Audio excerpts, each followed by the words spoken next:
आप जुड़े हुए हैं आपका अपना यूट्यूब चैनल एक कोचिंग सेंटर से। आज हम लोग 9th क्लास का चैप्टर 2 गति के बारे में हम लोग समझने की कोशिश करेंगे कि गति है क्या।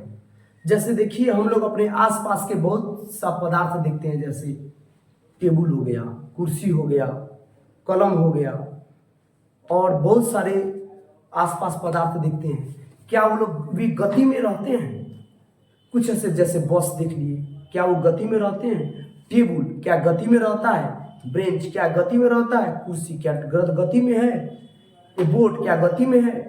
तो आज हम लोग गति के बारे में अध्ययन करेंगे कि गति में कौन है, गति विराम में कौन है। तो देखिए, जब कोई वस्तु गति में रहती है या विराम में रहती है तो उसके बारे में हम यह जानने का प्रयत्न करते हैं कि किस प्रकार से वह गति में है और विराम में है तो किस प्रकार से विराम में है।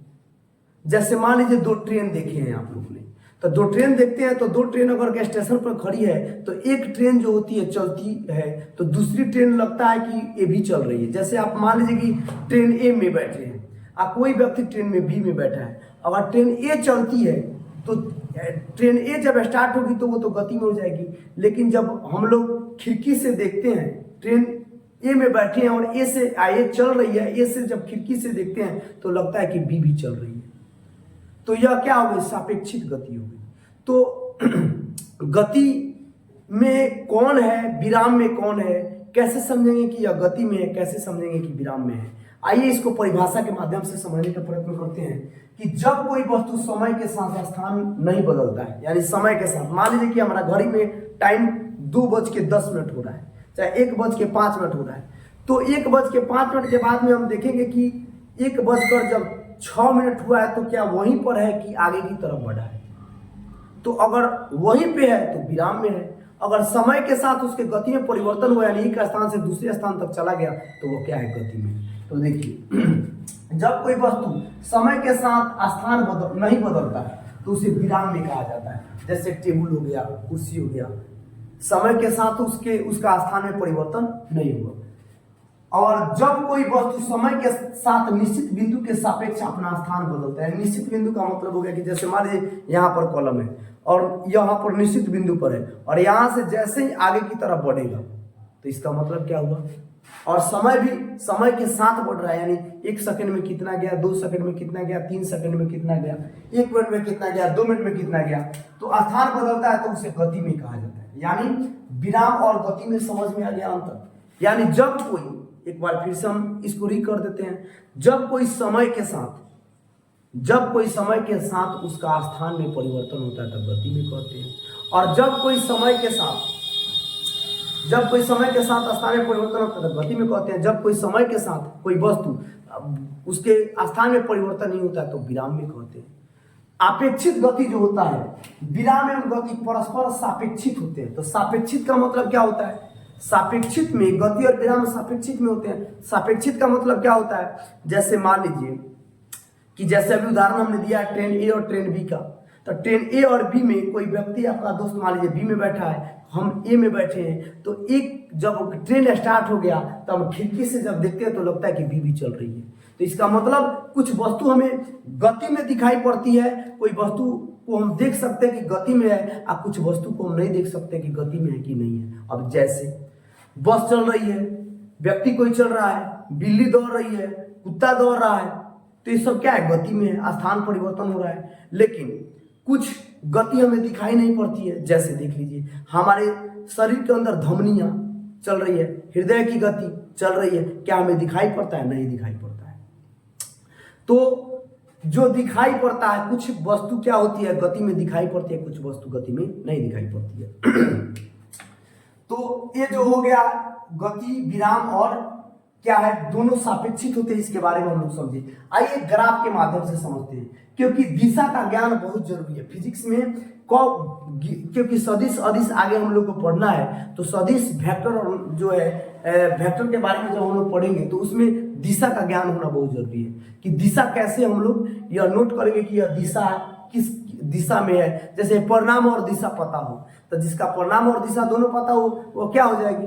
सदिश राशि हो जाएगी। जिसका परिणाम पता हो, दिशा पता नहीं हो, तो क्या हो जाएगा? अदिश राशि हो जाएगी। जैसे देखिए यहाँ पर मान लीजिए एक ग्राफ, हम लोग ग्राफ को समझना हम लोग के लिए बहुत जरूरी है।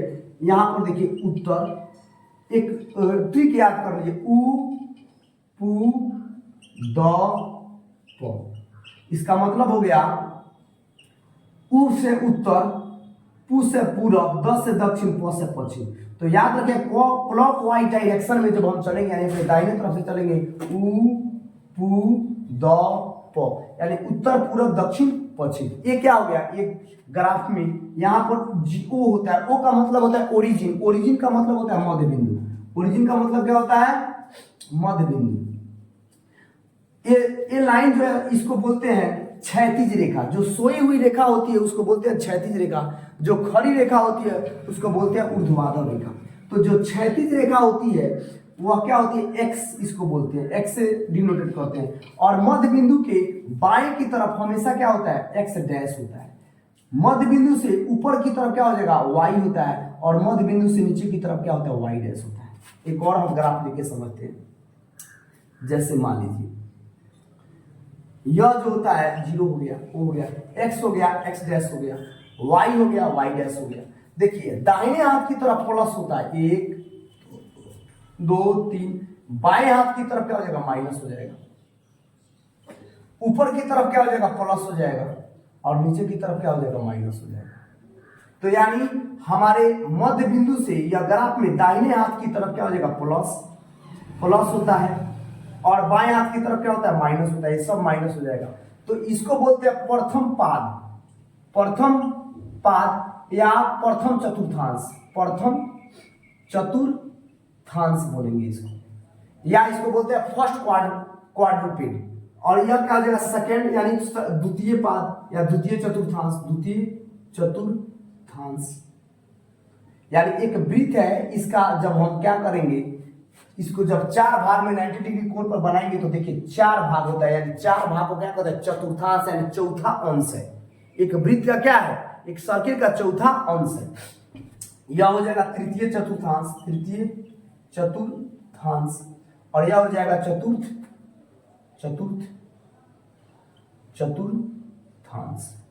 अब यहां पर देखने की कोशिश करेंगे, जैसे देखिए मान लीजिए आप लोगों को बता दीजिए, जैसे उत्तर उ पू द, उत्तर पूरब पश्चिम, उत्तर पूरब दक्षिण पश्चिम, और बीच वाला हो जाएगा उपू, यानी उत्तर पूरब का कोण है, और दोनों के बीच में यह हो जाएगा पू द, यानी पूरब दक्षिण का, यानी पूरब और दक्षिण के बीच का कोण है।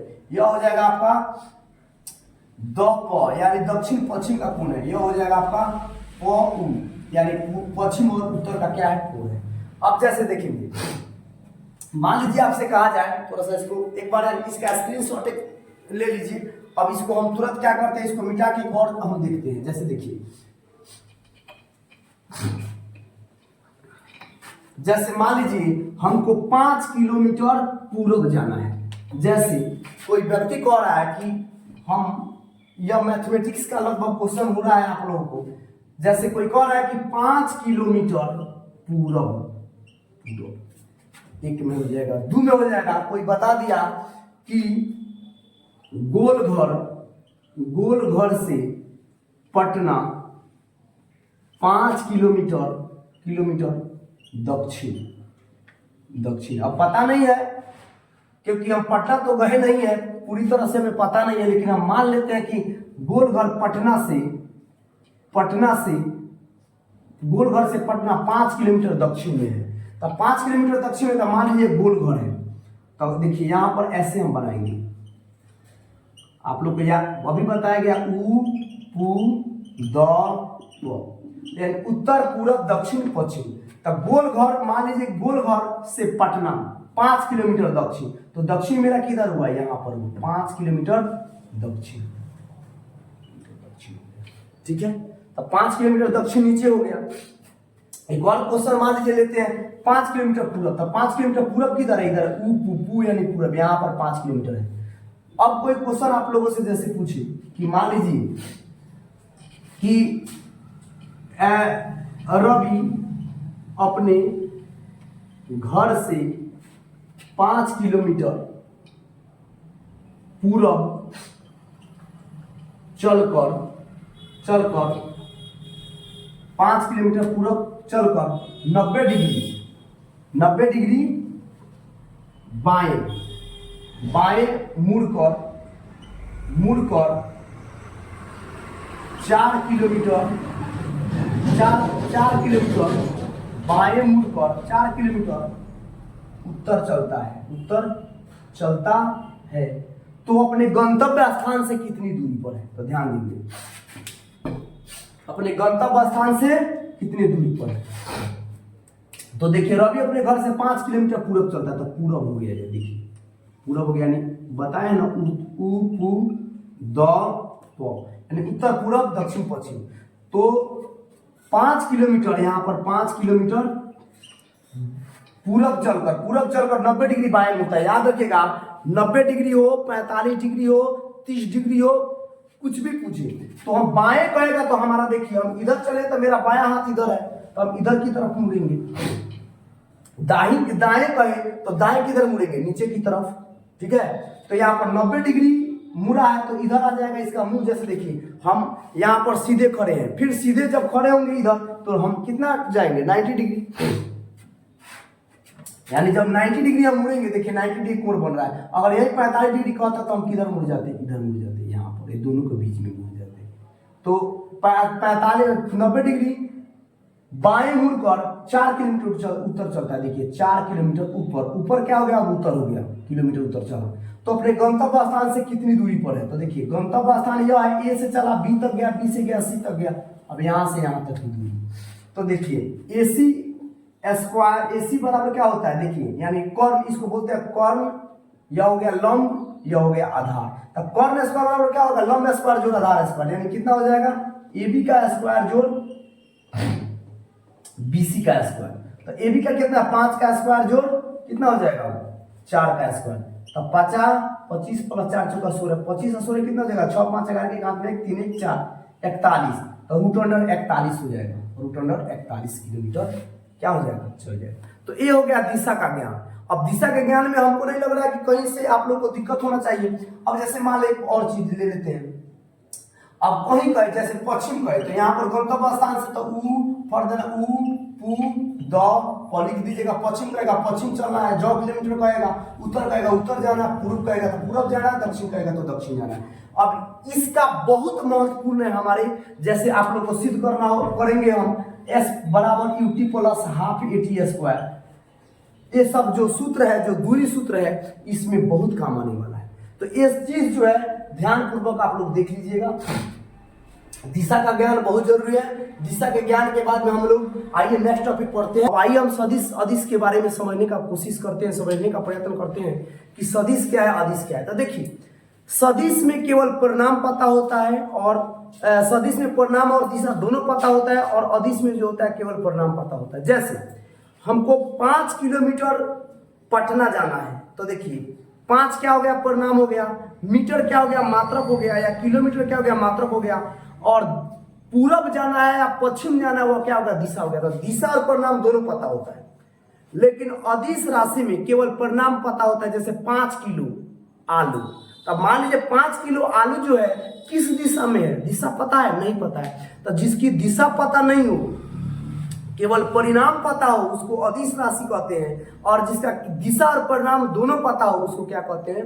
सदिश राशि कहते हैं। एक बार फिर से समझ लीजिए, सदिश राशि जिसका दिशा और परिणाम दोनों पता हो। जैसे 5 किलोमीटर मोतिहारी, 5 किलोमीटर बेतिया, तो देखिए 5 क्या हो गया? परिणाम हो गया। 5 किलोमीटर बेतिया, यानी किलोमीटर क्या हो गया? मात्रक हो गया। तो 5 किलोमीटर बेतिया जाना है तो किस दिशा में जाना है? तो पूर्व दिशा में। तो 5 किलोमीटर पूर्व दिशा में बेतिया पड़ता है, चाहे 10 किलोमीटर पश्चिम दिशा में मान लीजिए कि मोतिहारी पड़ता है, माने जैसे भी आप लोग निकाल सकते हैं। तो उसको हम क्या करेंगे? दिशा और परिणाम दोनों पता हो।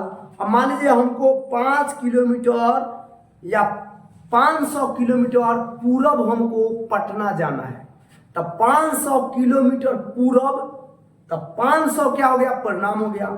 किलोमीटर क्या हो गया? हमारा मात्रक हो गया। अब पूरब क्या हो गया? दिशा हो गया। तो जिसका दिशा और परिणाम दोनों पता हो उसको क्या कहते हैं? सदिश राशि। जिसका केवल परिणाम पता हो उसको क्या कहते हैं, अदिश राशि। जैसे 5 किलो आलू, तब 5 किलो आलू, इसका दिशा पता है? नहीं पता है। आइए डिफिनेशन के माध्यम से समझते हैं। सबसे पहले भौतिक राशि समझते हैं। वैसी राशि जो मापी जा सके भौतिक राशि कहलाती है। तो वैसी राशि जो मापी जा सके उसको क्या कहते हैं, भौतिक राशि। जैसे लंबाई मापा जाता है, लंबाई कथी में नापा जाता है, मीटर में। उसके बाद में चाहे सेंटीमीटर में, क्षेत्रफल एरिया, दूरी डिस्टेंस, विस्थापन, ताप, द्रव्यमान, चाल, वेग, शक्ति, ऊर्जा इत्यादि, ये सब क्या है, भौतिक राशि है। भौतिक राशि कितने प्रकार के होते हैं, तो भौतिक राशि 2 प्रकार के होते हैं, सदिश राशि और अदिश राशि। तो अदिश और सदिश के बारे में हम लोग समझते हैं। तो जैसे अदिश राशि और सदिश राशि, तो अदिश राशि और सदिश राशि अभी समझाया गया है कि अदिश राशि किसे कहते हैं, सदिश राशि किसे कहते हैं। तो अदिश राशि जिसका केवल परिणाम पता हो उसको अदिश राशि कहते हैं। सदिश राशि जिसका परिणाम और दिशा दोनों पता हो उसको क्या कहते हैं, सदिश राशि कहते हैं। जैसे देखिए 5 केजी आलू, इसका दिशा पता है नहीं, केवल परिणाम पता है, तो क्या हो गया, यह सदिश राशि और अदिश राशि हो गया, अदिश राशि हो गया। और 5 किलोमीटर पूरब, तो 5 किलोमीटर पूरब, या क्या हो गया, 5 क्या हो गया, परिणाम हो गया, या मात्रक हो गया, या पूरब दिशा हो गया। दिशा और परिणाम, दिशा और परिणाम क्या हो गया, दोनों पता हो गया। अब देखिए इसको दोनों में क्या डिफरेंस है, तो इसमें केवल परिणाम होता है और इसमें परिणाम के साथ साथ दिशा का भी ज्ञान होता है। दूसरा, यह बीजीय नियम का पालन करता है, अर्थात समान मात्रक वाली राशि परस्पर जोड़ी या घटाई जा सकती है। जैसे 4 किलोमीटर, सॉरी 4 किलोमीटर करें, 4 केजी आलू, 5 केजी मटर, 6 केजी चीनी, जोड़ दीजिए 6 5 4 9 6 15 किलो, 15 केजी हो गया। तो कौन है, यह बीजीय नियम का पालन करता है, अर्थात समान मात्रक वाली परस्पर जोड़ी या घटाई जा सकती है। तो जोड़ भी दिया जा सकता है, घटा भी दिया जा सकता है। अब 5 किलो आप लोग आलू ले लिए, फिर 5 किलो मटर ले लिए, दोनों को जोड़ दिए तो जोड़ी या घटाई जा सकती है। इसमें देखिए यह सदिश योग के नियम का पालन करता है। जैसे ए से बी की दिशा में, ए से हम बी, देखिए ए स्थान से, ए बिंदु से बी बिंदु तक हमने 5 किलोमीटर पूरब गया, तो 5 किलोमीटर पूरब क्या हो गया, सदिश योग के नियम का पालन करता है। यानी ए से बी, ये क्या हो गया, जिस दिशा का ज्ञान करा रहा है। अब आइए, अदिश राशि को व्यक्त करने के लिए किसी विशेष निरूपण की आवश्यकता नहीं होती, किसी निरूपण की आवश्यकता नहीं होती है। अब 5 केजी हो गया तो हो गया। अब यहाँ पर सदिश राशि को व्यक्त करने के लिए माथे पर तीर का निशान का उपयोग किया। देखिए माथे पर तीर का निशान किए हैं। जैसे ए बिंदु से बी बिंदु तक हमने 5 किलोमीटर पूरब गया तो पूरब हो गया, दक्षिण गया तो यह क्या बताता है, यह तीर का निशान क्या बताता है कि यह सदिश राशि है। अब देखिए इसमें इस उदाहरण के तौर पर अदिश राशि का उदाहरण कौन कौन है, लंबाई, द्रव्यमान, समय, ताप, कार्य, ऊर्जा, शक्ति, दूरी, चाल, आयतन, घनत्व इत्यादि। इसको किसी का भी दिशा पता है, किसी का भी दिशा पता नहीं हो सकता है, केवल परिणाम पता होगा कि 5 किलो 5 सेंटीमीटर कह दीजिएगा, 1 मीटर कपड़ा दीजिए, चाहे 1000 सेंटीमीटर कपड़ा दीजिए, तो इसमें दिशा पता है नहीं। द्रव्यमान 5 किलो आलू दीजिए, क्या इसमें दिशा और परिणाम पता है। समय 5 बज रहा है, तब 5 बज रहा है तो दिशा पता है का कि दिशा में बज रहा है। ताप, टेम्परेचर 20 डिग्री सेंटीग्रेड क्या है, इसमें दिशा पता है क्या। कार्य, वर्क, उसी प्रकार कितना कार्य किए हैं, इसमें दिशा है का नहीं है। तो ये सब चीज क्या होता है, जितना ये चीज है, ऊर्जा, शक्ति, दूरी, चाल, आयतन, घनत्व, ये सब क्या है, अदिश राशि है। और विस्थापन, वेग, त्वरण, बल, संवेग, आवेग, भार, ये सब क्या है, हमारा सदिश राशि है। ये क्या है, अदिश राशि है। तो सदिश अदिश का यह क्या हो गया, डिफरेंस हो गया, अंतर हो गया। अब बारी बारी से इस सबके बारे में जानेंगे। जानने से पहले अब हमारा नेक्स्ट टॉपिक होगा, जैसे मान लीजिए कि नेक्स्ट टॉपिक में हम लोग पढ़ेंगे। अब तो ये हो गया हमारा सदिश अदिश का ज्ञान हो गया। अब हम लोग को निकालना है कि जो गति हम लोग पढ़े हैं, गति चैप्टर से यह रिलेटेड है। तो गति चैप्टर में हम लोग को पढ़ना है कि गति कितने प्रकार के होते हैं, गति कितने प्रकार के होते हैं। गति हम लोग समझे हैं, विराम हम लोग समझे हैं, सदिश समझ लिए, अदिश समझ लिए, भौतिक राशि समझ लिए। और भौतिक राशि के बारे में डिटेल्स में पिछले अध्याय मापन में हम लोग अच्छा से समझे थे उसको। तो अब आइए हम लोग इस जानने का प्रयत्न करते हैं कि गति कितने प्रकार के होता है। तो गति के बारे में तब तक इसका एक स्क्रीनशॉट ले लीजिए।